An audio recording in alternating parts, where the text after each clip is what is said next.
Hello guys, welcome to Rohtak की जोड़ी। और गाइस, हम आज लेके आए हैं एक वीडियो जो अभी रिसेंटली एक इंसिडेंट हुआ अतुल सुभाष का, और जो बेंगलोर से था और उसने अपने लाइफ को मतलब सुसाइड कर लिया।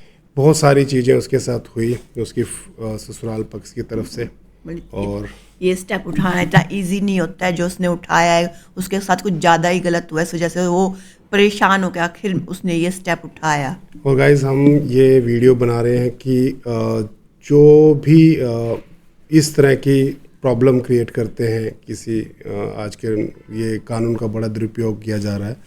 कानून बना था वुमेन के लिए कि उनको प्रोटेक्ट करें, और सही था ये कानून बनाना, क्योंकि बहुत ज़्यादा ज्यादती हो रही थी वुमेन के ऊपर। बहुत सारे केसेस हो रहे थे, घरेलू हिंसा आ रही है, वो सब कुछ दहेज के काफ़ी केसेस आ रहे थे।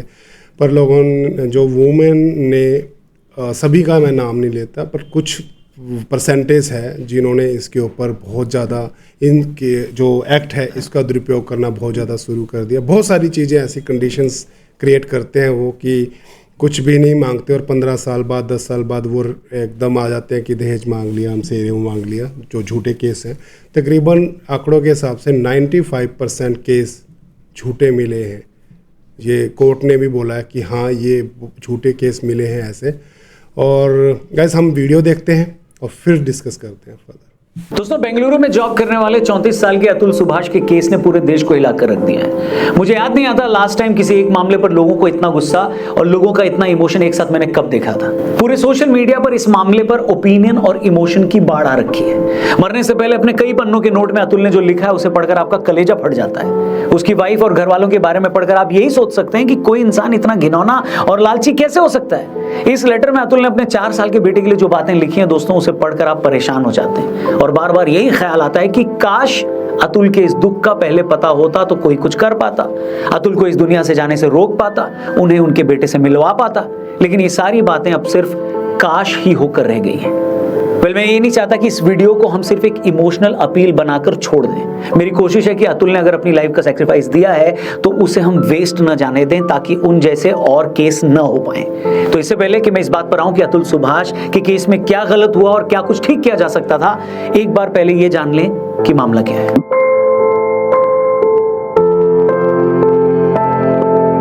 आपको बता दें, मूल रूप से बिहार के रहने वाले Atul Subhash Myself Dinesh Kumar, I'm Managing Director. Bengaluru में as an AI engineer job कर रहे थे। खुद अतुल ने अपने आखिरी नोट में बताया कि उन्होंने 2019 में एक मैट्रिमोनी साइट से मैच मिलने के बाद निकिता सिंघानिया से शादी की थी। शादी के अगले ही साल 2020 में उन्हें एक बेटा हुआ। अतुल ने अपने नोट में लिखा है कि उनकी पत्नी हर पूजा या शादी पर 6 साड़ियां और एक गोल्ड सेट की डिमांड करती थी। इन सालों में उन्होंने अपने ससुराल वालों को भी उनके बिजनेस के लिए 20 लाख रुपए से ऊपर दिए थे। अतुल ने कहा कि मेरी वाइफ और उनके घर वालों की पैसे की डिमांड लगातार बढ़ रही थी। 2021 में जब उन लोगों को पैसे देने मैंने बंद किए तो मेरी पत्नी हमारे 1.5 साल के बेटे को लेकर घर छोड़कर चली गई। अतुल ने इसके बाद जब अपनी पत्नी से तलाक मांगा तो उसकी वाइफ ने दहेज समेत अलग अलग सेक्शन में अतुल पर 9 केस दर्ज करा दिए। अतुल की वाइफ ने जानबूझकर उन्हें परेशान करने के लिए सारे केस यूपी के जौनपुर में दर्ज करा दिए, जबकि वो खुद भी जौनपुर में नहीं रहती थी। अतुल को पिछले 2 सालों में 50 बार से ज्यादा बार जौनपुर आना पड़ा।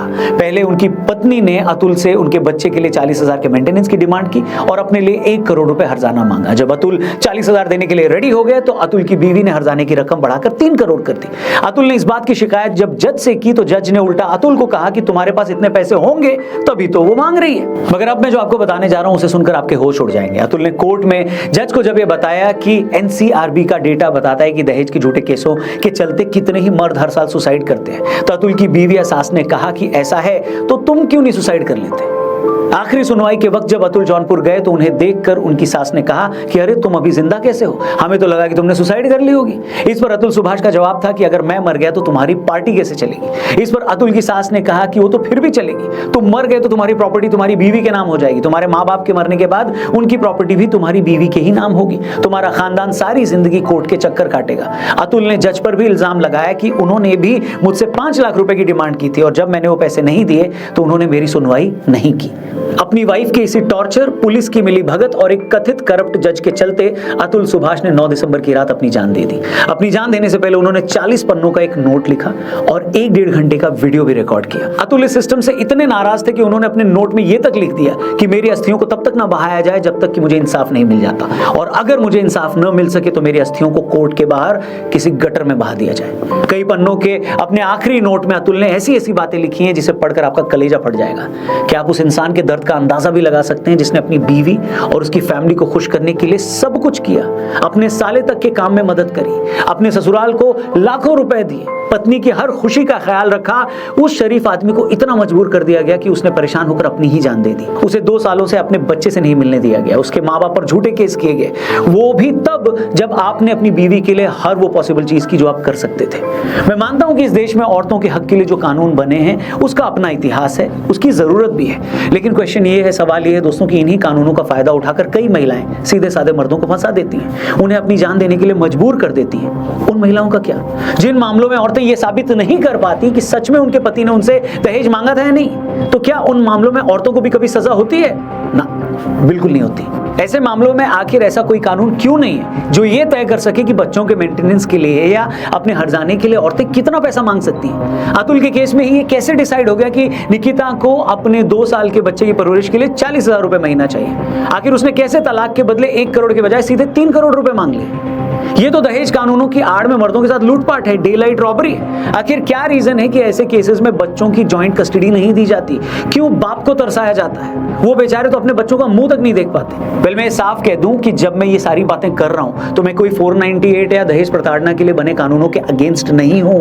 हर साल सिर्फ दहेज के मामलों में परेशान होकर 8,500 महिलाएं अपनी जान दे देती हैं। ये नंबर ही बताने के लिए काफी है कि ये लॉ कितना जरूरी है। लेकिन प्रॉब्लम वहां है जहां शहरी इलाकों में कुछ औरतें इस कानून को हथियार बनाकर मर्दों को ब्लैकमेल करती हैं, उनसे पैसे ऐंठती हैं, उनके माँ बाप को जेल भिजवा देती हैं और आदमियों को पता ही नहीं होता कि करना क्या है। आखिर क्यों मर्दों के हैरेसमेंट के लिए कोई कानून नहीं है? सवाल यही है। मैं कहता हूं साल में ऐसे 1000 केस भी क्यों ना आते हो, लेकिन कोई कानून तो होना चाहिए जिसका सहारा लेकर आदमी भी, मर्द भी अदालत में जा सके, अपनी बात रख सके।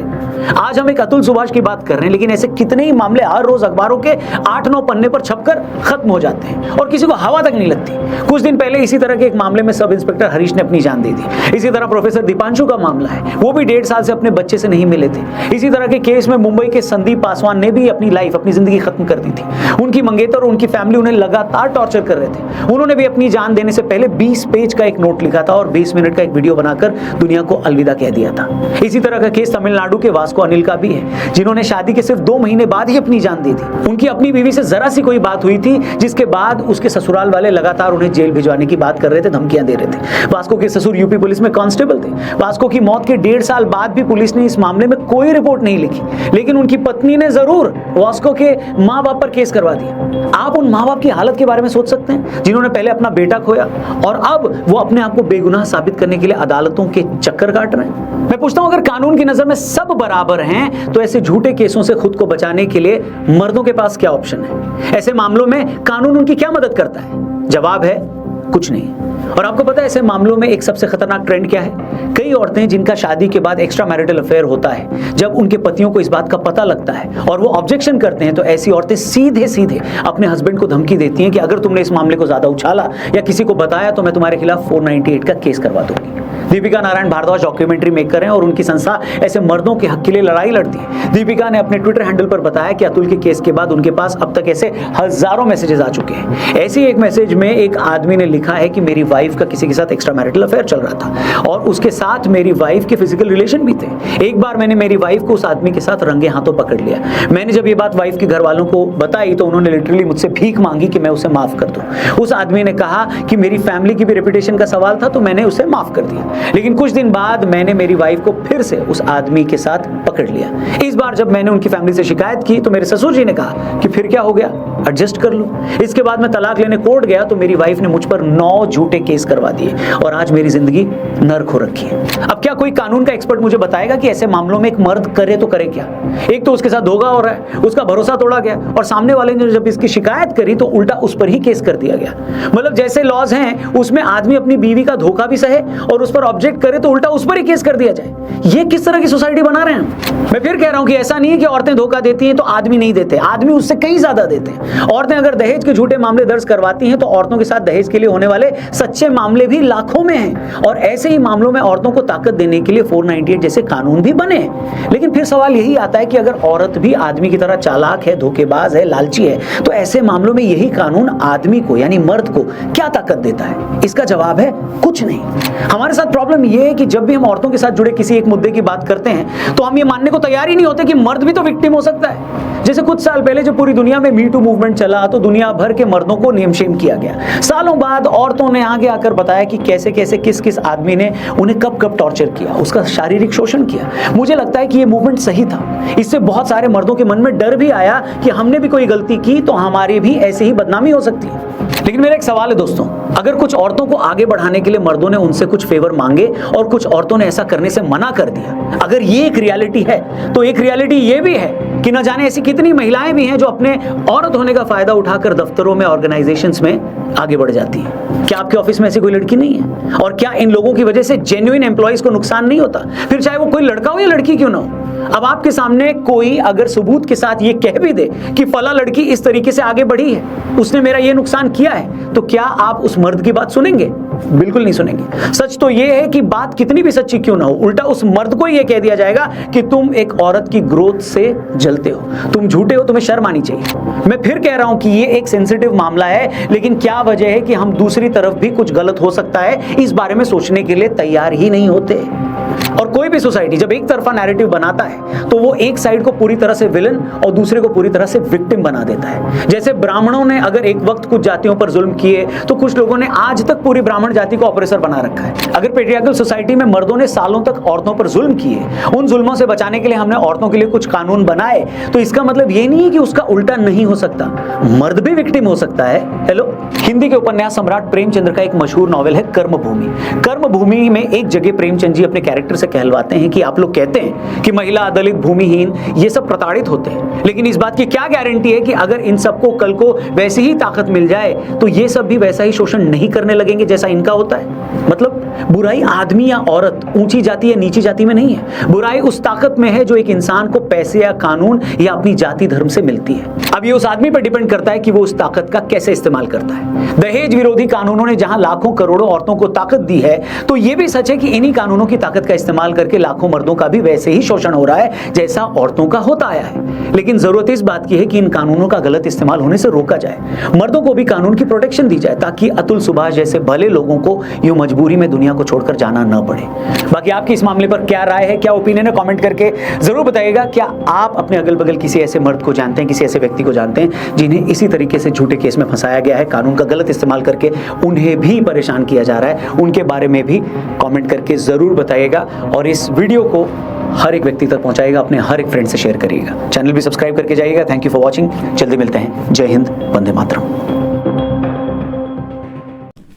हेलो गाइस, देखा आपने जस्टिस फॉर अतुल सुभाष के ऊपर वीडियो बनाई है आरजे रौनक ने, और बहुत ही अच्छी तरह से उन्होंने एक्सप्लेन किया। और अभी लेटेस्ट न्यूज़ ये भी है कि उनका बच्चा मिल गया है, राइट, और उनको अरेस्ट भी कर लिया गया है और उनसे कार्रवाई हो रही है और उनसे पूछा जा रहा है, उनसे पूछताछ हो रही है। बहुत सारी चीज़ें ऐसी निकल के आई हैं, हम उसके ऊपर बात नहीं करेंगे, बट हम ये बताना चाहते हैं कि जो भी समाज में ऐसी चीज़ें हो रही हैं, प्लीज़ उनको रोका जाए और न्याय व्यवस्था को सही तरीके से छानबीन करनी चाहिए, राइट। और 490A का जो कानून बना है उसका दुरुपयोग नहीं होना चाहिए, और जो मैन के लिए जो भी प्रताड़ित हैं उनके लिए भी प्रोटेक्शन कानून बना जाए। और जिस तरह से जज ने अतुल सुभाष को 5 लाख का डिमांड किया था, वो भी एक सही तरीका नहीं था, मतलब कोई मतलब नहीं था उस चीज़ का, जिससे उसको फोर्स हुआ और उसको न्यायपालिका से उसका बिल्कुल विश्वास उठ गया कि मुझे यहाँ से कोई बेनिफिट या कुछ मुझे यहाँ से मिलेगा ही नहीं। तो इसीलिए भाई उसके ऊपर इस तरह से उसको प्रताड़ित किया गया, और जो उसके वर्ड थे, अगर आप उसकी वीडियो को सुनोगे ना तो आपका कलेजा फट जाएगा कि उसने कहा कि मेरे को अगर न्याय नहीं मिलता है तो मेरी जो अस्थियां हैं वो कोर्ट के बाहर गटर में बहा दी जाएं, और वो किस तरह से अंदर से मतलब बेबस हो रखा था और बच्चे से मिलने के लिए, और ये सारी चीज़ें वो अपने बच्चे के लिए कर रहा था, जो भी वो कुछ भी अमाउंट दे रहा था, राइट, और उन्होंने उनके परिवार के लिए क्या कुछ नहीं किया। तो गाइज़ हमारा तो यही कहना है कि जो सोशल हमारा सोसाइटी है, राइट, सोसाइटी में जो लेडीज़ हैं और वो इन चीज़ों को गलत फ़ायदा ना उठाएं, और जो भी कोई सही तरीके से जो प्रताड़ित है वुमेन, राइट, वो इस कानून का प्रयोग सही तरीके से करें, अननेसेसरी चीज़ें ना करें, उनके परिवार को ना फंसाएं।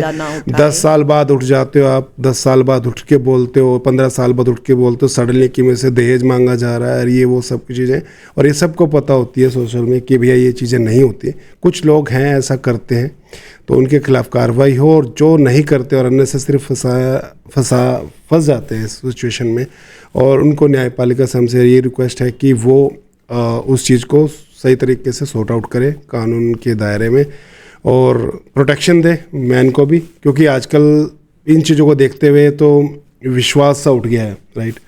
और हम तो यही दोबारा से बोलेंगे कि भी उसको जस्टिस मिले अतुल सुभाष को, क्योंकि उसके अंदर बहुत सारी चीज़ें दबी हुई थी, और हमें यही यकीन है कि मिलेगा जस्टिस। और जस्टिस मिलने के बाद ये नहीं कि खाली अतुल सुभाष को जस्टिस मिलेगा, सभी लोगों को जस्टिस मिले, क्योंकि बहुत सारे लोग इस सिचुएशन से गुजर चुके हैं और गुजर रहे हैं, और हो सकता है इन फ्यूचर वो इस सिचुएशन में गुजरे, राइट। तो ये वीडियो ज़्यादा से ज़्यादा शेयर करो, राइट, और लाइक करो, कि जिससे सोसाइटी में ये अवेयरनेस फैले कि भैया ये चीज़ करना गलत है, राइट। और हम आते हैं अगली रिएक्शन वीडियो लेके, आपको मिलते हैं, तब तक के लिए आपसे बाय और जय हिंद।